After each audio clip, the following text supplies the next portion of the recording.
بسم اللہ الرحمن الرحیم۔ شروع اللہ کا نام لے کر جو بڑا مہربان نہایت رحم والا ہے۔ نون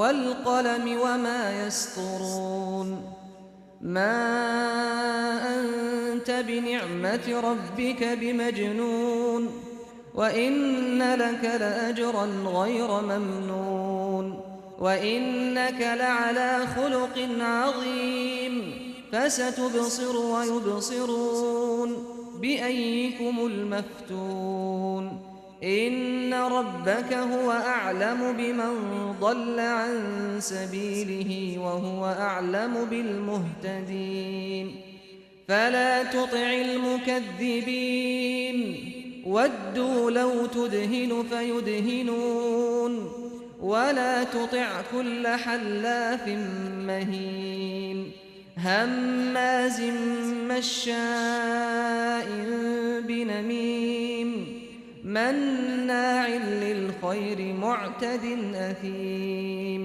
عتل بعد ذلك زنيم أن كان ذا مال وبنين إذا تتلى عليه آياتنا قال أساطير الأولين سنسمه على الخرطوم إنا بلوناهم كما بلونا أصحاب الجنة إذ أقسموا ليصرمنها مصبحين ولا يستثنون فطاف عليها طائف من ربك وهم نائمون فأصبحت كالصريم فتنادوا مصبحين أن اغدوا على حرثكم إن كنتم صارمين فانطلقوا وهم يتخافتون ألا يدخلنها اليوم عليكم مسكين وغدوا على حرد قادرين فلما رأوها قالوا إنا لضالون بل نحن محرومون۔ نون، قلم کی اور جو کچھ لکھنے والے لکھتے ہیں اس کی قسم کہ اے پیغمبر صلی اللہ علیہ وآلہ وسلم تم اپنے پروردگار کے فضل سے دیوانے نہیں ہو اور بے شک تمہارے لیے بے انتہا اجر ہے اور یقیناً تم اخلاق کے اعلیٰ مرتبے پر ہو۔ سو ان قریب تم بھی دیکھ لو گے اور یہ کافر بھی دیکھ لیں گے کہ تم میں سے کون دیوانہ ہے۔ تحقیق تمہارا پروردگار اس کو بھی خوب جانتا ہے جو اس کے رستے سے بھٹک گیا اور ان کو بھی خوب جانتا ہے جو سیدھے رستے پر چل رہے ہیں۔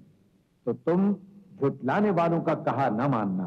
یہ لوگ چاہتے ہیں کہ تم نرمی اختیار کرو تو یہ بھی نرم ہو جائیں، اور کسی ایسے شخص کے کہے میں نہ آ جانا جو بہت قسمیں کھانے والا ہے، ذلیل ہے، شرارت سے اشارے کرنے والا، لگائی بجھائی کرنے والا، مال دینے میں بڑا بخیل، حد سے بڑھا ہوا بدکار، سخت خو اور اس کے علاوہ بدذات ہے۔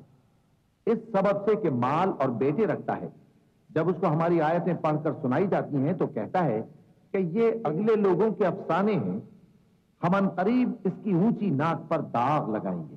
ہم نے ان لوگوں کی اسی طرح آزمائش کی ہے جس طرح باغ والوں کی آزمائش کی تھی جب انہوں نے قسمیں کھا کھا کر کہا کہ صبح ہوتے ہوتے ہم اس کا میوہ توڑ لیں گے اور انشاءاللہ نہ کہا، تو وہ ابھی سو ہی رہے تھے کہ تمہارے پروردگار کی طرف سے راتوں رات اس پر ایک آفت پھر گئی، تو وہ ایسا ہو گیا جیسے کٹی ہوئی کھیتی۔ پھر جب صبح ہوئی تو وہ لوگ ایک دوسرے کو پکارنے لگے کہ اگر تم کو کاٹنا ہے تو اپنی کھیتی پر سویرے ہی جا پہنچو۔ سو وہ چل پڑے اور آپس میں چپکے کہتے جاتے تھے کہ آج وہاں تمہارے پاس کوئی فقیر نہ آنے پائے، اور کوشش کے ساتھ سویرے ہی جا پہنچے، گویا پیداوار پر قادر ہیں۔ پھر جب انہوں نے باغ کو دیکھا تو ویران، کہنے لگے کہ ہم رستہ بھول گئے ہیں، نہیں بلکہ ہم بے نصیب ہو گئے۔ قال أوسطهم ألم أقل لكم لولا تسبحون قالوا سبحان ربنا إنا إنا كنا ظالمين فأقبل بعضهم على بعض يتلاومون قالوا يا ويلنا إنا كنا طاغين عسى ربنا أن يبدلنا خيرا منها إنا إلى ربنا راغبون كذلك العذاب ولعذاب الآخرة أكبر لو كانوا يعلمون إن للمتقين عند ربهم جنات النعيم أفنجعل المسلمين كالمجرمين ما لكم كيف تحكمون ایک جو ان میں سمجھدار تھا بولا کیا میں نے تم سے نہیں کہا تھا کہ تم تسبیح کیوں نہیں کرتے؟ دوسرے کہنے لگے کہ ہمارا پروردگار پاک ہے، بے شک ہم ہی قصوروار تھے۔ پھر لگے ایک دوسرے کی طرف رخ کر کے ملامت کرنے، کہنے لگے ہائے شامت، ہم ہی حد سے بڑھ گئے تھے۔ امید ہے کہ ہمارا پروردگار اس کے بدلے میں ہمیں اس سے بہتر باغ عنایت کرے۔ ہم اپنے پروردگار کی طرف رجوع کرتے ہیں۔ دیکھو عذاب یوں ہوتا ہے اور آخرت کا عذاب سب سے بڑھ کر ہوگا، کاش یہ لوگ جانتے ہوتے۔ پرہیزگاروں کے لیے ان کے پروردگار کے ہاں نعمت کے باغ ہیں۔ کیا ہم فرما برداروں کو نافرمانوں کی طرح نعمتوں سے محروم کر دیں گے؟ تمہیں کیا ہو گیا ہے؟ کیسی تجویزیں کرتے ہو؟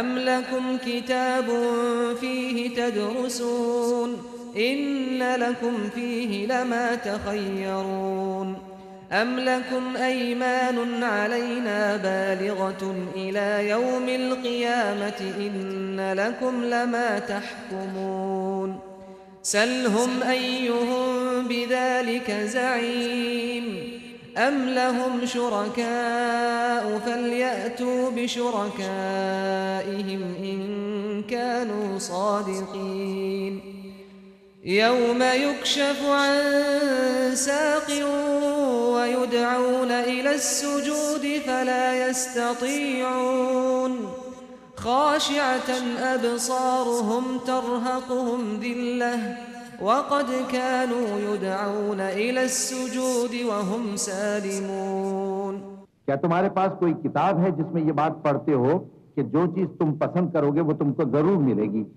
یا تم نے ہم سے قسمیں لے رکھی ہیں جو قیامت کے دن تک چلی جائیں گی کہ جو کچھ تم طے کر لو گے وہ تمہارا ہوگا؟ ان سے پوچھو کہ ان میں سے کون اس کا ذمہ لیتا ہے؟ کیا اس قول میں ان کے کچھ شریک ہیں؟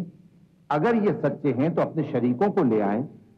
جس دن پنڈلی سے کپڑا اٹھا دیا جائے گا اور کفار سجدے کے لیے بلائے جائیں گے، پھر وہ سجدہ نہ کر سکیں گے۔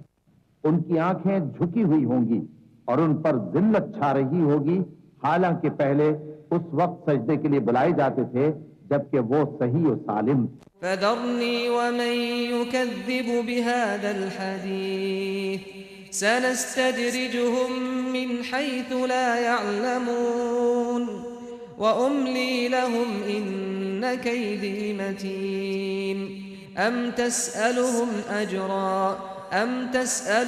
أجرا فهم من مغرم مثقلون أم عندهم الغيب فهم يكتبون فاصبر لحكم ربك ولا تكن كصاحب الحوت إذ نادى وهو مكظوم لولا أن تداركه نعمة من ربه لنبذ بالعراء وهو مذموم فاجتباه ربه فجعله من الصالحين وإن يكاد الذين كفروا ليزلقونك بأبصارهم لما سمعوا الذكر ويقولون إنه لمجنون وما هو إلا ذكر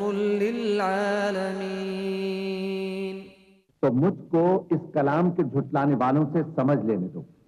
ہم ان کو آہستہ آہستہ ایسے طریق سے پکڑیں گے کہ ان کو خبر بھی نہ ہوگی، اور میں ان کو مہلت دیے جاتا ہوں، میرا داؤں بڑا مضبوط ہے۔